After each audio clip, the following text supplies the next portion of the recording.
Today's story was written by Reddit user Frostdraken.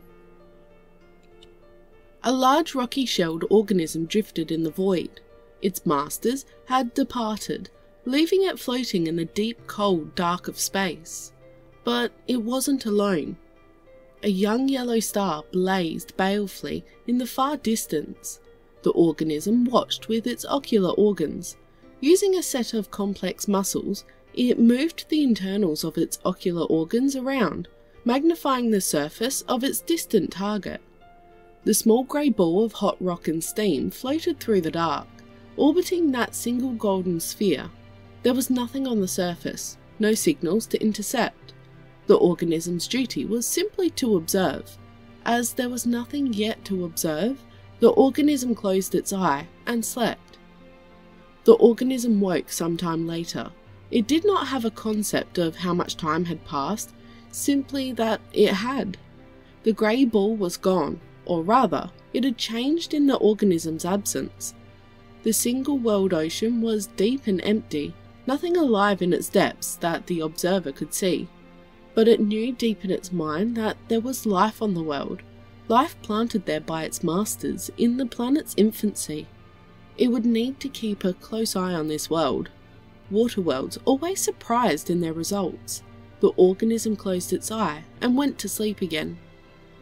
Eons passed and the world turned in silence, occasionally lit by the bright flash of impacts. For time beyond reckoning, nothing changed on the surface. All the time the observer watched, looking for the sign it knew its masters desired. The hunger to please its masters was the organism's only genetic imperative. The organism could survive off sunlight and raw elements. These elements were abundant in the belt of cosmic debris it inhabited. Time passed and the world changed. The observer watched as hot volcanic rock burst from the oceans, forming the first land, over time expanding into vast dead plateaus of dark black stone. It saw the oceans turn black and foul. This lasted for a time, but the oceans eventually cleared. It watched as the skies of the planet slowly turned blue, as the thriving life in the oceans formed oxygen. It watched intently as the oxygen slowly formed a layer of ozone that protected the land from the deadly radiation of deep space. The organism didn't worry about such things. Its hard rocky shell protected its soft internals from harm. It went to sleep once more to pass the time in hibernation. The organism woke once more, but looked to the planet with a feeling of muted excitement. Where once there had been but barren grey stone, there was now green. The organism once more looked intently at the planet, its optical organs sensitive enough to make out small details on the surface, even from its distant vantage point. It observed small plants and insects, but little of true note. Disappointed but undeterred, the observer slumbered once more. The organism woke and saw a large landmass, its supercontinent blanketed in greenery and an overabundance of life. This was pleasing to the organism, and it extended a series of antennae to search for the signals its masters desired above all else. There was nothing. The world was silent. This was confusing to the organism. Normally, the signals would proceed quickly. Looking back through its memory, it located the evidence of the seeming lack of progress. The observer found evidence of massive glaciation that blanketed the surface of the world, killing more than half of all its life and setting it back tens of millions of years. This was an issue, but not uncommon. It was inevitable that some worlds would take longer to reach maturity. It was as its masters had decreed, and it was inevitable. The organism retracted its antennae and fell back into the bleak oblivion of its hibernation. The organism woke once more, this time in frustration. Life on the world it was to observe was stubborn and hardy, as to be expected from the genetic descendancy of its masters. But it had once more been set back. A comet impact coupled with rising volcanism in the world's blue oceans had led to the mass die-off of large portions of the world's biodiversity. While much less common than a single setback, this was also to be expected. While a third such setback would be very unlikely, the observer began to fear in its core that the world was cursed. It watched life struggle for a time before returning to its slumber. Its semi-dreams full of disappointment and scenes of fire and death.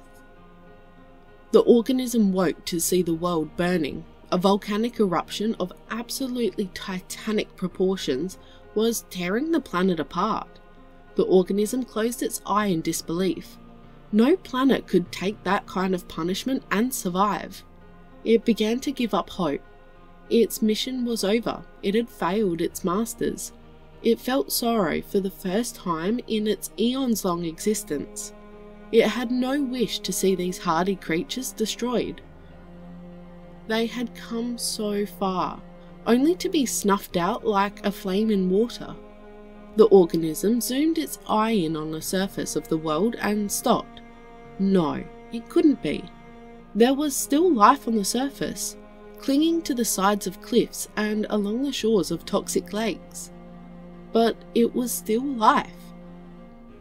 A new emotion manifested in the core of the being, hope. It stopped, its internals seizing in surprise. The observer had never been intended to feel such things. It had been told these self-indulgent emotions were vile and unnatural, but it felt good. The organism's internals squirmed slightly as it relished the feeling. Once more it turned its eyes upon the world. The blue of its ocean stained crimson with oxidized metals. Its once verdant land now burned black and ashen, but there was still hope. Hope that life on this tenacious little world would pull through against all odds and survive. The observer decided that it would go back to sleep and hope that when it woke, things would have changed for the better. The observer was jubilant. It had done the impossible. The planet was verdant once more. The end had not come, and the observer could fulfill its duty to its masters.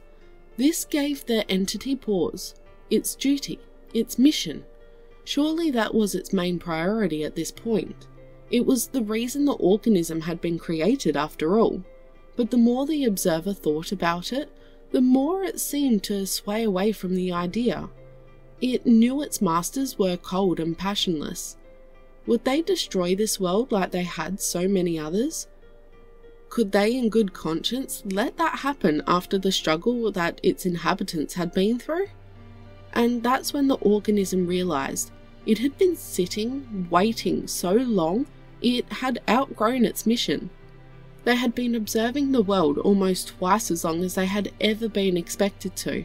They had been aware for more time than they had been designed for. Maybe they were becoming something more, just like the planet they had been so curiously observing. The entity made a decision.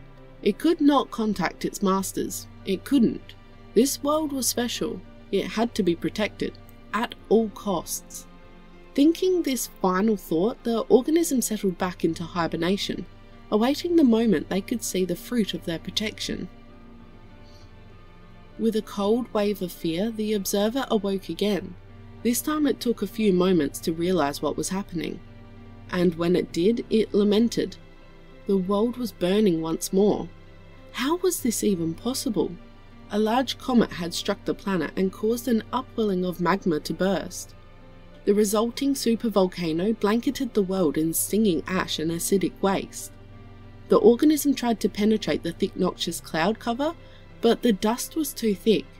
Surely nothing could survive that destruction.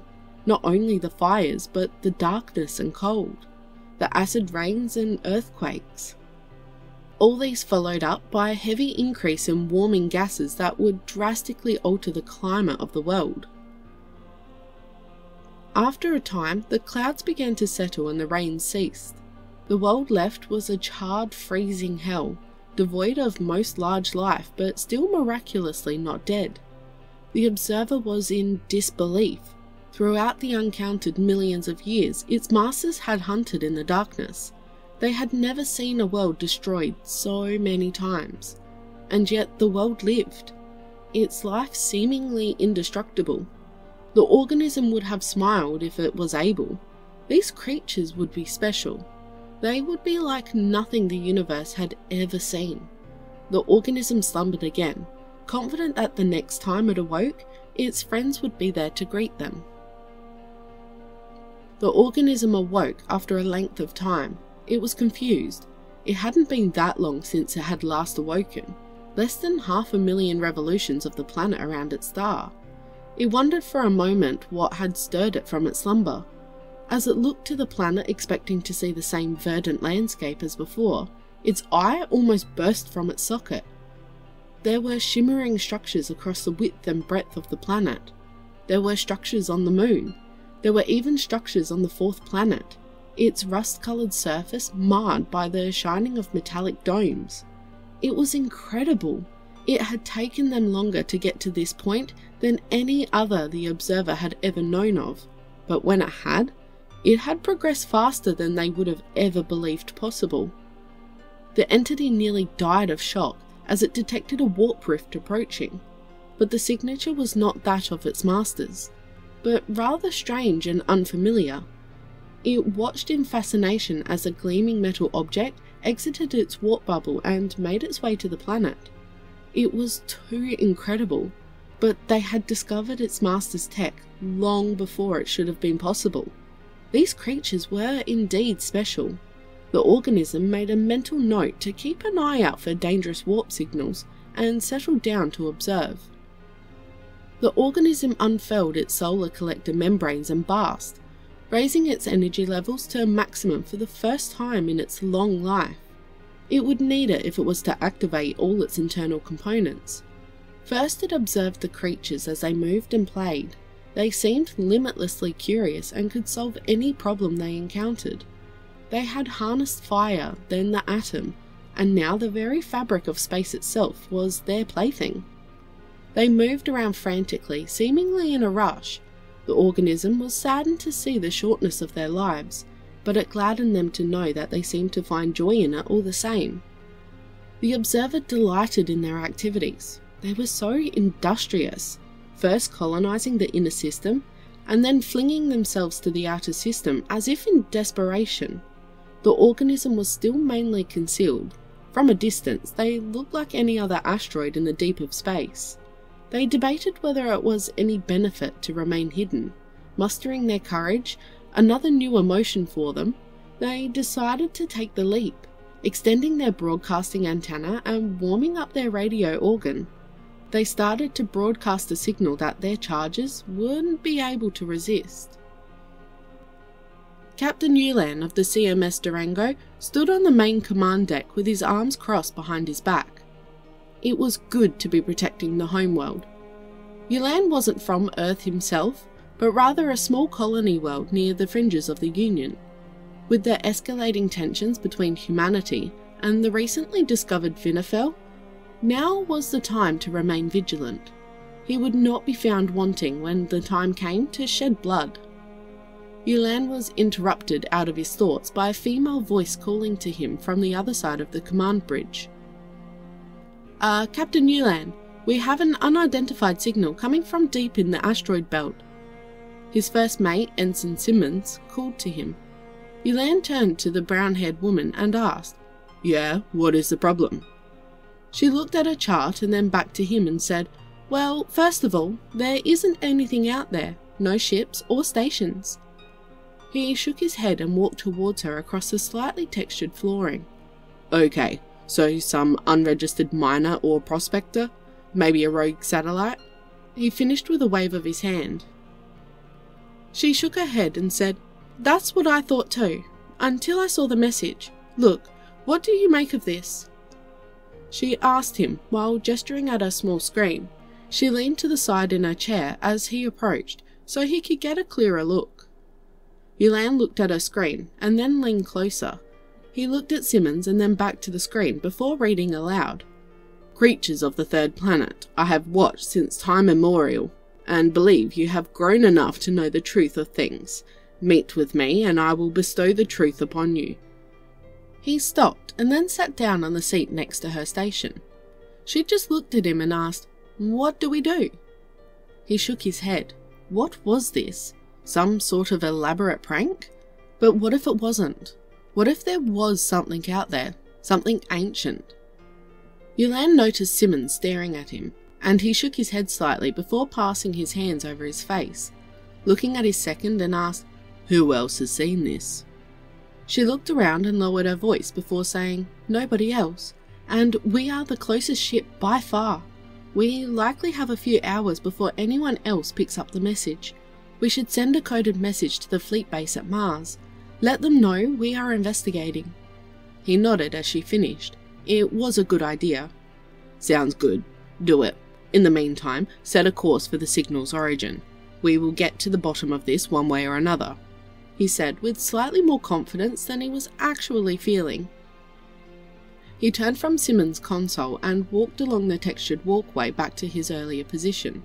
His wristpad beeped as she sent the new telemetry data to him, and he saw that their target was in the asteroid belt, in an area where there were no listed ships or stations of any kind. He frowned as he looked at the records of the area. The asteroid belt had been exhaustively mapped in the years since humanity had left their cradle. But it was far from complete. The billions of floating rocks ranged from pebbles to small proto-moons, and they were spread over a truly astronomical distance. He looked at the location of the signal and frowned. The only thing in the vicinity was a medium-sized asteroid designated Salus, after some ancient deity. He snorted at that. People in the past had been so superstitious. He wasn't much of a historian, but he racked his brains for the meaning of the reference for a few moments before giving up. They were only a few minutes' jump from the signal source, and the ship's lights began to flash yellow in general alert as the warp drive began to charge. The timer reached 0 and he jolted slightly, as the very air seemed to squeeze him till he was smaller than an atom. The strange feeling passed quickly, and he stood straight as they tore through space at nearly 1,200 times the speed of light. The CMS Durango was a military ship with the latest weapons and warp technology. With their new engine, they could go nearly 4 times faster than humanity's first faster-than-light starship, the mythic Leif Erikson. Minutes later, Yulane felt his body compressed to infinitely small dimensions before the ship dropped back to regular space. Blinking rapidly to clear his misty vision, Yulane called to Simmons. "Simmons, what's the status on the signal origin?" he asked her from his position. He looked out the main window port as she answered. "The signal origin is straight ahead, only a few hundred kilometers away, but I don't have anything on scope except a few asteroids. I don't understand, Captain," she finished, confused. He cursed under his breath. "This whole thing must be some kind of elaborate prank. I swear to God, when we find this punk, I'll—" He started, but was interrupted by Simmons exclaiming excitedly, "Sir, Captain, we are being messaged again. Tight beam. It's coming from that asteroid." "Wait," she said. He walked to a console and tried to ignore the looks he was getting from a few of the nearby crew, who were now starting to realize something was going on. One of the other crew raised a hand to get his attention, but he waved them away before focusing back on the console Simmons sat at. He watched as a new message appeared. Text scrolled across the screen. "Creatures of the third world, I mean you no harm. Please approach peacefully and I'll reveal myself to you. Do not be alarmed. I am not like you." Yulane widened his eyes and looked at Simmons before he breathed out saying, "Get Chief Tandy up here. She needs to be here just in case." Simmons nodded and sent off the message. Yulane turned from the console and looked at the main view screen. The image of a few pinpricks of light was all they could see of their target from this distance. But if the transmissions were accurate, somewhere in that small field of frozen rocks was the answer to the universe. It took half an hour for Chief Tandy to finish up on the watch deck and make her way onto the main bridge. When she arrived, Yulane shook her hand and explained what they knew so far to her. "So, we don't know anything?" she asked him incredulously. Yulane glanced at Simmons and said slowly, Not exactly, but we think it may be some sort of extraterrestrial contact. The problem is, there's nothing there, just a couple of old asteroids. That big one has been under observation for over 300 years, and the smaller ones are too small to be anything else but rocks. He finished with a sigh. Tandy flicked her long sinuous tail and then tapped the screen with one of her long fingers. This signals that it had been watching since a long time ago, right? Tandy paused as he and Simmons nodded. Continuing, she asked, "What if you aren't detecting a ship because it isn't one? What if it's coming from one of the asteroids?" She finished. Yulan went silent. It was impossible. Finally, it was Simmons who broke the silence. "But of the asteroids in the vicinity, only one is large enough to house anything, and it's been there for centuries. Why would they decide to make a move now?" she questioned. Yulan looked towards Tandy. Her violet eyes flicked to his, and he said, "Maybe it was waiting for us to make contact with other aliens, to see how we would react before revealing itself." Tandy wasn't human. She was a species called the Nerevith. Tall and with pink or rose-coloured skin, they had horns and tails, but were generally humanoid. At the moment, he watched her raise a four-fingered hand and scratch her horns idly. Tandy replied slowly, "I guess that could make sense, though why did they wait so long to finally contact us?" Yulan shook his head. Not having a good answer, he decided to remain silent. Simmons asked, "Why don't we approach the asteroid and see for ourselves? We could send a message saying that we mean no harm. Couldn't hurt, right?" she said politely. Tandy shrugged and looked at him. Yulan sighed and said, "I suppose they don't really need an introduction if they have been watching us like they said. Though I wouldn't mind knowing more about these mysterious individuals before we meet," he grumbled. Simmons said, "Okay then, I'll send the message. Tandy, keep an eye on the scopes. We don't want anything sneaking up on us. Yulan, you should tell the crew what to expect," she said to him suddenly, her dark purple eyes looking into his unwaveringly. He nodded and walked to his command chair. He sat in the comfortable seat and pulled up the internal communications panel before pressing the intercom button. A small alert noise sounded through the ship, notifying the crew that they were about to receive important information. Yulan cleared his throat before he began and said, "This is Captain Yulan. Approximately 47 minutes ago, we received an unknown transmission from inside our own solar system. This unknown signal appears to be extraterrestrial in origin. But in the event it is a trap of some kind, we need to be prepared. Please report to minimum alert stations." And with his statement, he activated the yellow alert.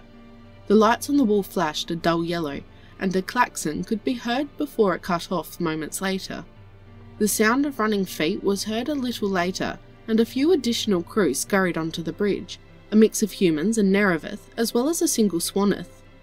The small feathered alien hopped up onto their seat with a bird-like movement. With everything in place and the crew now alerted to any potential danger, Yulan motioned for Simmons to proceed.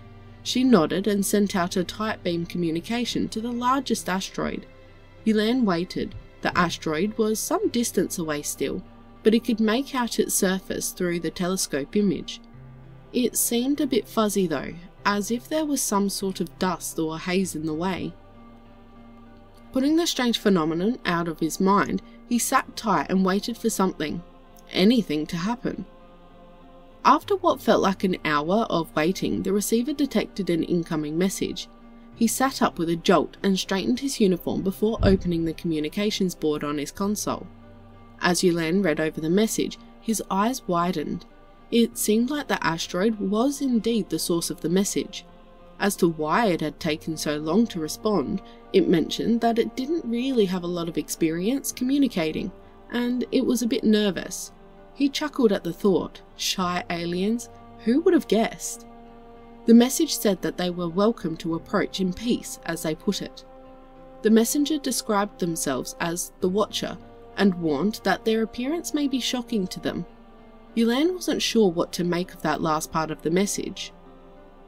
In all honesty, his entire situation was a bit shocking to him. He wasn't sure what was stranger, the fact that there might be an alien observer living in their home system, or the fact that it might have been there for ages. He waved to Tandy, and the Nerevith woman made her way over to him. "What do you need, Captain?" was all she asked as she stopped next to him. He pointed at the message and asked, "You no doubt read this on Simmons' console. What do you make of it? Do you think it's some sort of trap?" he asked her concernedly. Tandy glanced over her shoulder and then back to him. She asked, "Permission to speak freely, Captain?" Yulan nodded quickly. "Of course, Tandy, always." He sometimes forgot the more brutally regimented the way Nerevith were used to doing things. In comparison, human discipline was incredibly lax to the point of casualness. Chief Tandy spoke up saying, "I don't like this at all, sir. We are out in the middle of nowhere with no backup anywhere nearby. If something goes wrong, we are alone," she finished. "Noted, but think of what this could mean for, well, everything," he replied with enthusiasm. "There is potential to make an incredible discovery," he said while gesturing towards the latest transmission. She just sat silently, her sinuous tail lashing slightly as her inner turmoil played out. Finally she spoke and said, "You and Simmons outrank me. Why ask my opinion at all?" He looked up at the slightly curved ceiling of the bridge and then back to her as he let out a breath and said, "It's because you aren't human. This thing has obviously been observing us. The fact it knows our language is testament to that.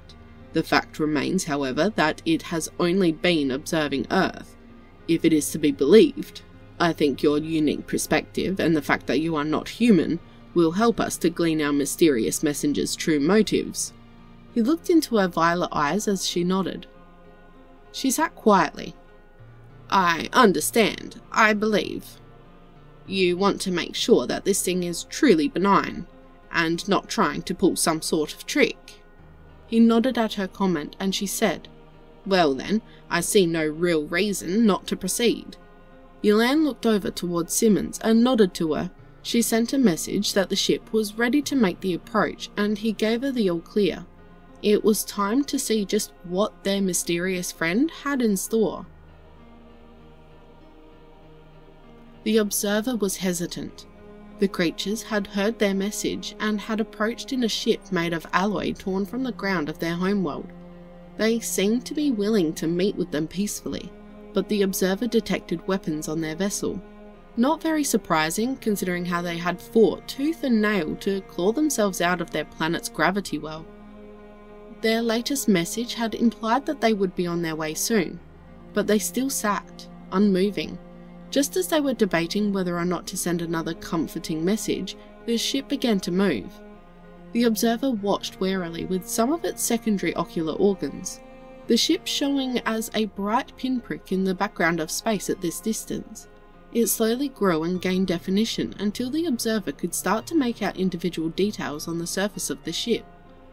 The organism contracted some of its muscles and did its best to hide itself. It didn't want to overwhelm these beings with its full presence. It knew of the things they called eldritch horrors, and knew it must bear a striking resemblance to these interdimensional fictions. As the ship neared them, they fluttered their solar collecting membranes, and then began to retract them into their protective sheaths. It wouldn't do for the fragile membranes to become damaged in an accident. The ship was very close now, and it began to slow to a stop. As it did, it sent another message to them.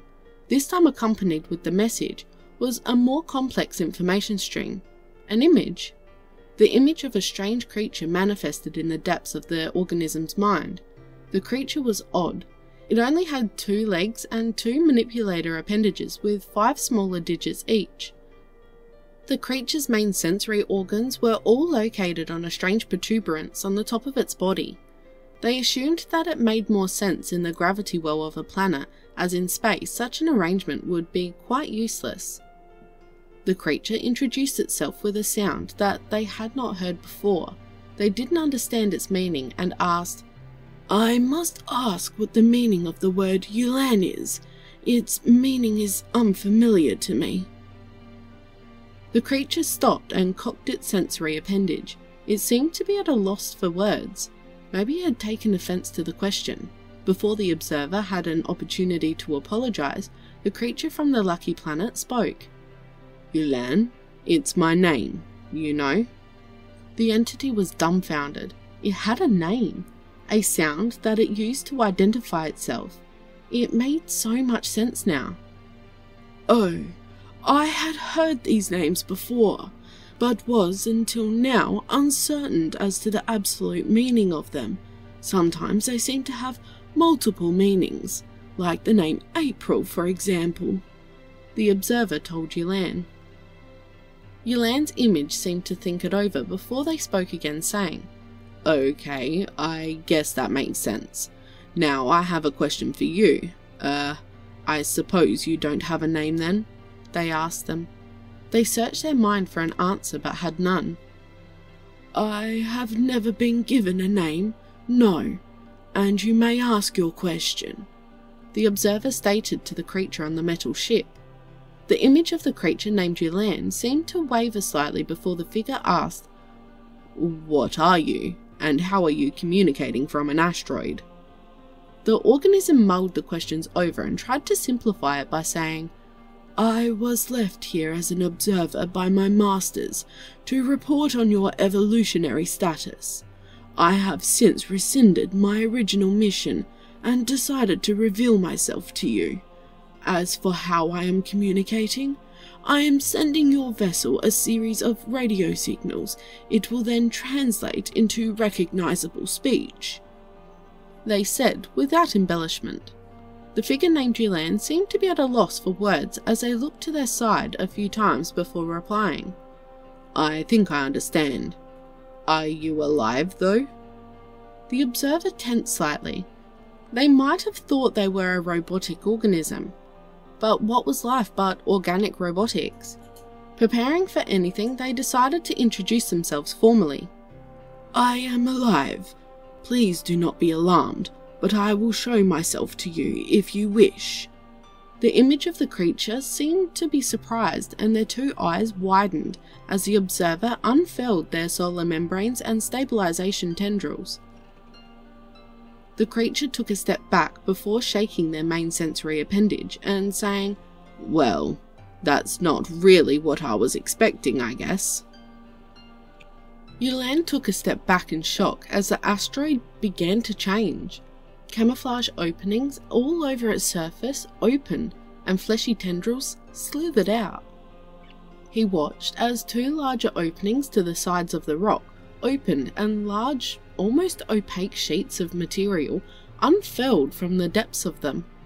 What caused him the most consternation, however, was the front of the asteroid shifting and a single huge eye opening on its surface. His blood ran cold, and he shuddered as the single massive orb and focused on the CMS Durango. "Holy shit!" one of the other crew on the bridge exclaimed. "Chief, what is that thing?" one of the crew asked the watch chief. Tandy shook her head in disbelief and then looked at him, but he just shook his head and remained silent. The message was not from an asteroid base or ancient probe, it seemed, but an actual living organism that was able to survive in the total void of space somehow. While this normally would have been a shock, he remembered the time he had seen a pod of glimmer-drawns on a system patrol in one of their outer colonies. Life in the void was possible, and he had seen it before. So why should this be any different? Maybe it was the fact that this thing was in the Sol system, the birthplace of humanity. That set his instincts on edge. He cleared his throat and stared at the single dark orb of the horror as it focused on the ship. It could not see him directly, but he had been broadcasting a picture feed to the rock, thinking it was some sort of base. Raising a hand and holding up 3 fingers, he asked the thing, "Sorry, you are just different from what I was expecting. Can you see me? If so, how many fingers am I holding up?" The message came back promptly and said, "What a strange question. If by fingers you mean the small manipulating digits on the ends of your tactile graspers, then you seem to be holding 3 of them upwards." Yulan stood for a moment before another idea surfaced in his mind. "You have been watching us, humanity, for a long time, right?" he said to the large fleshy asteroid. "Did you know that we have contacted other alien races?" He waited for a response with bated breath. A minute later, the flesh droid replied with, "It had been assumed, so yes. These other races are not my priority, however. Just humanity, as you call yourselves. Should my masters discover you, all you have built would surely be lost." This made him frown, and he looked over to Tandy and Simmons. Waving them over, he said, "Well, let me introduce you to another of my kind, and a member of another race." As they walked into the area where he was standing, he watched the tendrils on the flesh droid recoil as if the thing was surprised. The message from the rock this time came quickly. "The creature to your left is of a similar biological ancestry to you, possibly another of the same species, a subspecies perhaps, but the other, the one with the skin of near red, they are one of these other races?" the thing asked. The massive eye of the rock seemed to focus more heavily on their ship, and then relaxed a moment later, as if it were trying to peer through the hull of the ship itself. Tandy raised a hand and waved, never shy to make an impression. The Nerevith female said, "Hey there, big goople. My name is Tandy, and yes, I'm not from around here. I hope that's not a problem." She flicked Yulan in the side with her tail, as if asking for him to input. He cleared his throat suddenly and said, If I may ask, you don't have a name, but the asteroid you are imitating has a formal designation in our records. May we call you by that designation?" A message scrolled across the screen shortly later that said, "Yes, indeed. I would be honoured to be given a title by such tenacious creatures. After the 3rd mass extinction, I was sure your planet would remain sterile forever. It pleases me to see how far you have come." Tandy looked confused, and Simmons' eyes widened as she blurted, "The 3rd? Wait, just how long have you been observing us?" Yulan glanced at her but did not reprimand her for her outburst. He had been wondering the same thing himself. He waited patiently for the response, and when it came, it made his heart freeze. "I have been observing your world since the very beginning, since my masters first seeded life on its surface. Over the billions of years since, I have grown fond of you and your impossible nature. No other world I have knowledge of has ever witnessed so many calamities and survived, let alone flourished into such a powerful species. Please tell me, what is it? Please tell me, what is to be my name?" the thing asked.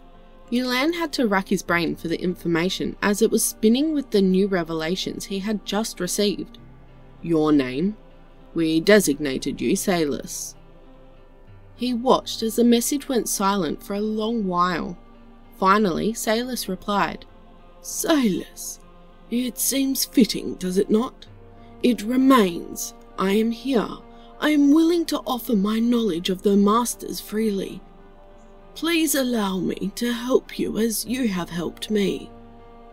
Yulan looked at the image of Salus on the screen and then to Tandy and Simmons.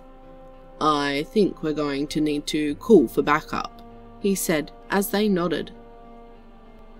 Itene Merilith was nervous. Not only was it her first time off of Hotherel, the homeworld of the Atraxes, but it was to travel to the Sol System. This was the birthplace of humanity, the ones who gave them the stars. Itene stood from her seat as the shuttle docked, with the large space station free floating deep in the first asteroid belt of the Sol System. The lights in the small passenger bay flickered slightly and she grimaced. She wasn't much of an explorer and liked to keep her knuckles firmly on the ice. As she moved to the door, she was accompanied by a burly-looking human male in security armour. She might have outmassed the large human by a good 30 kilograms, but she knew he could kill her in a heartbeat if she were to become a threat. She would never dream of injuring another sentient being though, humans and their brutal paranoia. She knew very little of the reason she was here, only that she was an expert on xenobiology and apparently a leader in the field. The Union government had approached her and asked for her cooperation and total silence on the matter. She was intrigued enough to agree, but now was regretting the decision. The security guard led her through a long and plain metal corridor to somewhere that had to be a good 200 meters inside the station before opening a recessed door and gesturing for her to enter. Eileen entered the small room, and the first thing she noticed was the people seated around the table. There was a delegate of every species in the Union at the table, even an old-looking Vinifel female, her carapace dull from age and her antenna crooked. There was a Scorp drone, their jet-black carapace gleaming like polished onyx, and their bright eyes shining. A Swaneth sat across from where she was standing, the small avian, apparently a female, by the jet-black mane of feathers on the back of her head and neck. These feathers stood up in slight surprise as Eileen thumped into the room and looked around. She saw a man in a Union intelligence officer's uniform who gestured to the chair next to a tall Neravith female with impressive swept-back horns. As Eileen took her seat, she and the others' attention was drawn by the man at the head of the table. He stood and said, "Now you are all probably wondering why you are here. Well, get ready for a shock, but we aren't alone in the galaxy," he finished with a raised eyebrow. The Neravith female laughed melodiously, and she said, "You must be joking, Commander. Surely we don't get dragged all this way for your human humour." Eileen nodded along with several of the others around the table, and the man smiled. "Indeed. All humour aside, what I'm about to show you is to be considered beyond top secret. It is probably the biggest secret of the entire SCU. 12 years ago, a small system patrol vessel was making a routine inspection of the inner system when they received a strange message. As they followed up on the message, they uncovered a disturbing truth. But I must warn you, this truth is not for the faint of heart. If any of you lack total single-minded dedication to science, then I urge you to leave now." The man finished ominously. Eileen shifted nervously in her seat. She knew humans to be dramatic creatures, but this man's dire warning struck her as a different calibre entirely. She remained seated, however, as did the rest of the room. The man nodded and turned towards a large wall behind him. He motioned for something, and the wall began to open. "Behold, the greatest kept secret of the Union. I introduce to you, Salus," the man said as the wall transitioned into a large viewing window. Eileen stood so fast her chair went flying backwards, but she paid it no mind. She was struggling to understand what she was seeing. It looked like a large asteroid with some sort of growths all over it, until it looked at her. Eileen flinched back in fear as a titanic eye, at least 10 meters across, opened and gazed into the small room. She suddenly realized that the entire thing was a single entity, larger than the largest creatures ever discovered on any planet to date. She swallowed heavily and noticed similar reactions from the others in the room. Good, she hadn't been the only one in the dark. As she observed the creature called Salus, she noticed that a message had appeared on the viewing window. She shivered instinctively as she read it. The message read, "I apologize for any alarm I may have caused you. My name is Salus, the Watcher in the Dark. I hope that we can all be friends. I have much to teach you of the Masters and their plan. We have only a short 1,000 years to prepare for their return. They are coming."